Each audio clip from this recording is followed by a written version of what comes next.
Quand arrive un problème électrique, on est désemparé. On cherche la solution. Alors ne cherchez plus. Il y a les électriciens du Nord incorporés du 1025 de la première rue à l'Ascension.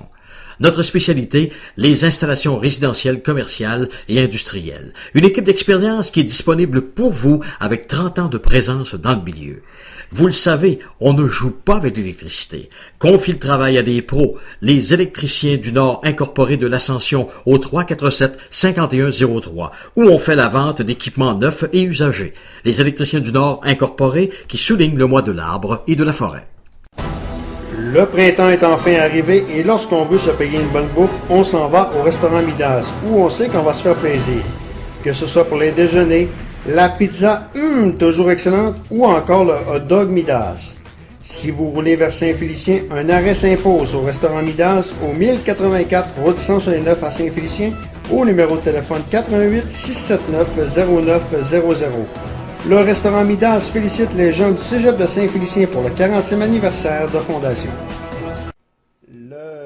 La nomination de Marc Bergevin comme directeur général a fait en sorte que une nouvelle très importante, un drame qui a secoué le monde de la NFL a passé en deuxième cette semaine, c'est le décès de Junior Seau, qui ressemble beaucoup à un suicide selon les thèses des policiers. Et pour commenter le décès de Junior Seau et d'autres petites nouvelles dans la NFL, on parle encore une fois avec Alexandre Gaussy. Salut Alex. Salut Denis. Alex, on se parle plus qu'en saison. Presque plus, effectivement. C'est signe que l'actualité de la NFL est beaucoup plus vivante que l'année passée à pareille date. Tu te rappelles l'année passée avec les conflits. Oui. Junior Seau, écoute, je t'ai appelé chez toi cette semaine, puis paradoxalement parlant, 3 des 5 meilleurs secondaires de l'histoire de la NFL sont décédés en jeune âge. C'est assez paradoxal quand même. Oui, écoute, effectivement, c'est particulier. Puis je disais aussi une histoire ce matin comme quoi l'édition de 94 des Chargers qui s'est rendue au Super Bowl, il y avait déjà 6 ou 7 joueurs de décédés. C'est particulièrement alarmant. Écoute, je suis en train de me dire, puis je réfléchis à ça, je pense qu'il y a autant de joueurs de la Ligue nationale de football qui décèdent en âge plutôt jeune qu'il y a de lutteurs de la WWE qui sont décédés aussi en âge assez jeune. Et à quelque part, il faut falloir commencer à penser aux corrélations qu'on peut faire avec ces décès-là. Je te dis pas que c'est nécessairement pour toutes les mêmes raisons, mais écoute, on parle d'un sport qui est violent, qui mise sur le physique, des contacts physiques en tout premier lieu, des contacts violents, utilisation de stéroïdes pour se gonfler. Regarde, ça commence à faire 2 plus 2 égale 4, là, mon cher Danny. Ah, effectivement, écoute, et c'est rien pour aider la poursuite. Tu sais qu'il y a une poursuite, justement, là, avec les anciens joueurs de la NFL, les causes de commotion cérébrale et ainsi de suite. Donc, c'est rien pour... Ce qui se passe actuellement, c'est rien pour aider les gens qui défendent la NFL. Oui, effectivement. Et là, Dieu sait que on pourrait en apprendre là, davantage, parce que ce que j'ai compris ce matin, là, des informations qui ont glané ici et là, c'est que la famille de Junior Seau a fini par accepter de donner son cerveau à la science. Alors, tu sais, je t'avais parlé d'une histoire comme quoi il s'était tiré une balle dans la poitrine pour préserver son cerveau.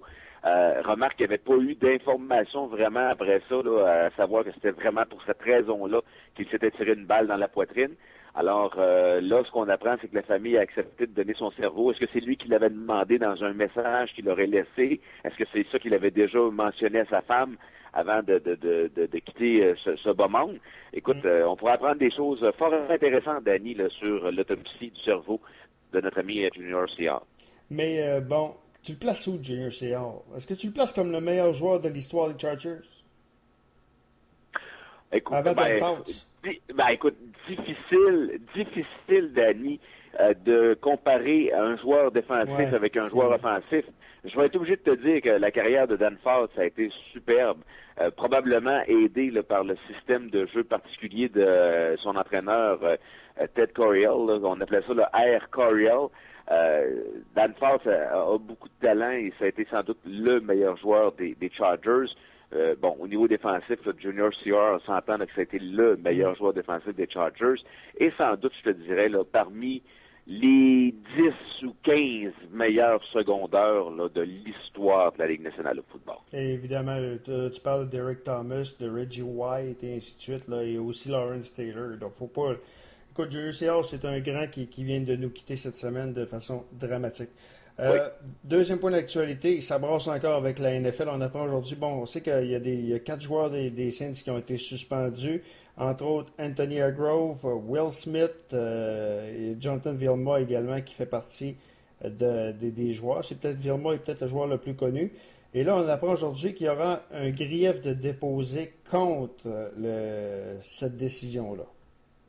Moi, je pense, Danny, dans toute cette histoire-là, on se place un peu au-dessus de la mêlée. Ouais. Je suis extrêmement déçu du travail de l'Association des joueurs de la Ligue nationale de football. Pourquoi? Parce qu'on a l'impression que l'Association des joueurs se sert de ce dossier-là, d'une espèce de programme de contact physique des Saints, le Bondé Program, comme on appelle. Ils se servent de ça, dans le fond, pour un peu peut-être une espèce de rancœur après avoir signé une convention collective qui finalement n'est peut-être pas virée à leur avantage, puis ils sont prêts avec là, pour encore 9 ans. Donc, j'ai l'impression que c'est des petites rancœurs personnelles et on se sert de ça, justement, là, de ce dossier-là. Alors que pourtant, ce qu'on devrait faire, Danny, si l'Association des joueurs avait la cause de la Ligue nationale à cœur et la cause de ses membres à cœur également, ben, elle pilerait par-dessus son orgueil et travaillerait de concert avec le commissaire Goodell pour peut-être justement régler ce dossier-là et quitte aussi à discuter des suspensions avec Goodell. Peut-être que si on avait participé dès le début, à place de se protéger, parce que tu sais qu'il y a des joueurs qui avaient rendez-vous avec Goodell, puis qui sur les conseils de leur avocat, on leur a dit finalement, non, ne te présente pas, parce que si jamais on va pouvoir contester et tu vas pouvoir t'en sortir un peu parce que tu n'auras pas donné d'éléments incriminants. Donc, on aurait dû travailler main dans la main, parce que ce que le syndicat, parce que dans le fond, ce que l'Association des joueurs a oublié, ils ont fait comme un vrai syndicat, Danny. Ils ont protégé et ils défendent bec et ongle le gars qui s'est fait prendre la main dans le sac, peu importe les circonstances, mais il oublie aussi que le gars qui s'est fait prendre, peut-être que ça a influencé aussi, ça a causé du tort à d'autres de leurs membres. Bref, c'est très étroit comme vision là, de la part de l'Association des joueurs. C'est un peu comme au hockey, le dossier des commotions cérébrales. L'Association des joueurs s'en est pas mêlée.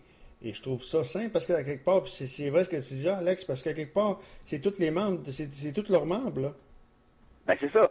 Et ça me fait tellement penser au syndicat qu'on a au Québec, Danny, là. Au syndicat que le gars se fait prendre, admettons, un des membres se fait prendre à voler, admettons. Ils vont te le défendre à tour de bras, mais peut-être qu'on apprend plus tard que le gars, il a volé l'ensemble de ses collègues ou l'ensemble de la caisse du club social. Puis là, finalement, ils se sont rendus compte qu'ils ont défendu un gars, mais ils en ont affecté une dizaine d'autres. C'est très étroit comme vision, mon cher Danny. Moi, j'ai hâte de voir, moralement parlant, cette équipe-là, cette année... complètement détruite, là. Moralement parlant, quelle sorte de saison que les Saints peuvent avoir? Tu peux avoir deux genres de réactions, Danny. Tu peux avoir le moral à terre. Ça, je pense que ça pourrait être une option. Mais tu peux aussi avoir l'attitude us against the world. Là. Nous, on est seul contre tout le monde, là. Hein? On se regroupe, on se crache les mains, puis on va le montrer finalement qu'on n'est pas à terre. Fait que t'as ces deux réactions-là. Et de toute façon, Danny, on s'entend sur une chose, là. La défensive des Saints était pas mauvaise. Ils ont perdu quelques éléments. Mais ils en ont trouvé d'autres également. Et ils ont toujours le meilleur corps arrière actuellement dans la Ligue et un des excellents systèmes de jeu pour lui permettre de produire entre Drew Brees. Même si Drew Brees est moins de bonne humeur c'est ainsi que son contrat, si Drew Brees est sur le terrain, les Saints sont en voiture. Là, faut pas oublier ça. Ouais, c'est sûr. Mais moi, j'ai bien hâte de voir comment on va se remettre, moralement parlant, de toute cette histoire-là en Nouvelle-Orléans. Hey, dernier point, le Pro Bowl, là, apparemment, qui sera aboli.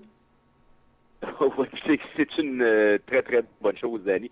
Première des choses, là, le Pro Bowl, là, j'ai beau regarder le calendrier, je sais pas quand est-ce le mettre. Tu comprends-tu? Tu regardes ça, là, puis tu peux pas le mettre en début de saison parce que, bon, t'as les camps d'entraînement, les joueurs sont pas en forme, ils ont besoin vraiment d'une période pour se mettre en forme. Fait que tu peux pas le mettre au début de la saison à partir, mettons, des joueurs qui étaient étoiles la saison précédente. Tu peux pas le mettre dans le milieu de la saison, ça se fait pas. Et tu peux pas le mettre non plus à la fin de la saison parce que, bon, avant le Super Bowl, ça fonctionne pas. Après le Super Bowl, ça perd de son intérêt. Puis, en plus, avant, au moins, le jeu sur le terrain était moyen. Là, il est pire encore. C'est épouvantable. Les joueurs veulent vraiment pas se blesser.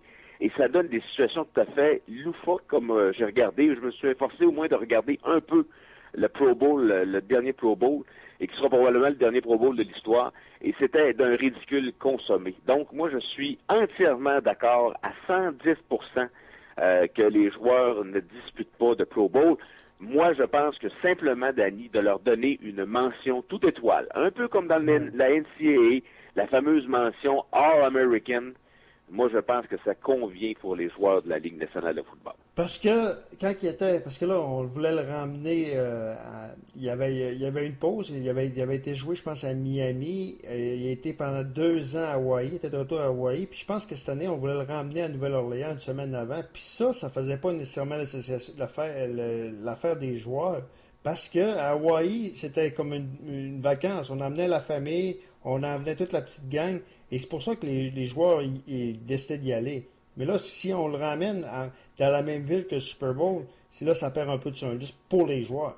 Ben écoute, de toute façon, Danny, moi je pense que ce qui intéressait les joueurs, tu as tout à fait raison, là, c'est le voyage. Ouais. Alors cette année, là, regarde, prenons l'argent que le Pro Bowl aurait normalement coûté. C'est sûr que là, tu perds des revenus de télévision. Là, il va falloir que tu organises.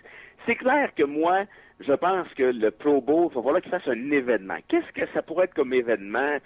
Je ne sais pas. Est-ce que ça serait des concours d'habileté? Ça pourrait-tu être quelque chose, tu sais, qui va regrouper les joueurs les plus en vue de la Ligue? Moi, je pense qu'il y a quand même un événement à faire avec ça. Puis de toute façon, dans les contrats de télévision, il doit y avoir certainement une clause qui dit que le Pro Bowl, il faut qu'il soit diffusé. Je ne sais pas si c'est la Ligue qui l'oblige aux télédiffuseurs ou si c'est une clause. En tout cas, bref, il va falloir regarder ça, puis j'imagine que ça fait partie des éléments qui sont analysés par la Ligue.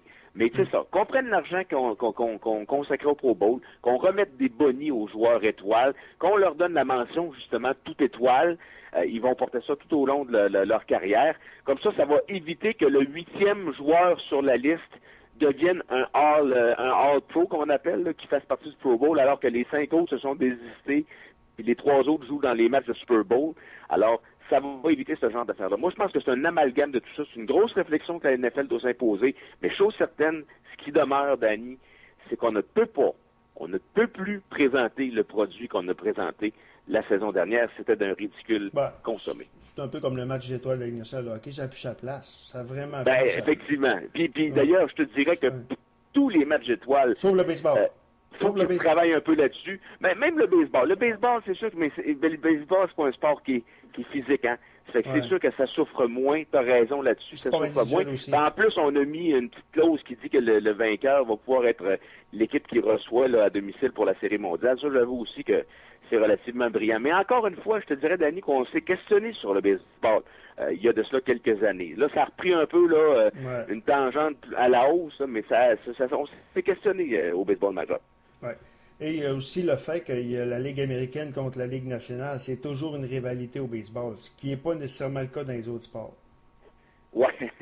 Ah, oui. Mais remarque qu'au football, l'association américaine puis l'association nationale, moi, je trouve qu'il y a quand même un petit challenge là, parce qu'on parle quand même de 2 anciennes ligues qui en ont fait une seule. Il y avait encore une rivalité entre les 2 conférences, entre les 2 associations, ça tu seras d'accord avec moi. Ouais. Et comment justement on va pouvoir exprimer cette rivalité-là? Est-ce que ça serait justement des concours d'habileté mettant aux prises les 2 associations? Si ça pourrait être quelque chose de ce genre-là, je sais que les gens aiment beaucoup les spectacles, les choses spectaculaires à la télévision. Il faudrait trouver un événement qui sera spectaculaire, mais qui n'enlèvera pas l'essence. Dans le fond, je dirais l'essence du sport, là, mais pas de ce qu'on a présenté la saison dernière. C'était vraiment peu intéressant. Alexandre Gauthier, très intéressant, puis on se rappelle quand l'actualité va l'exiger. Au plaisir, Danny. Voilà, Alexandre Gauthier, et qui commentait le décès de Junior Seau.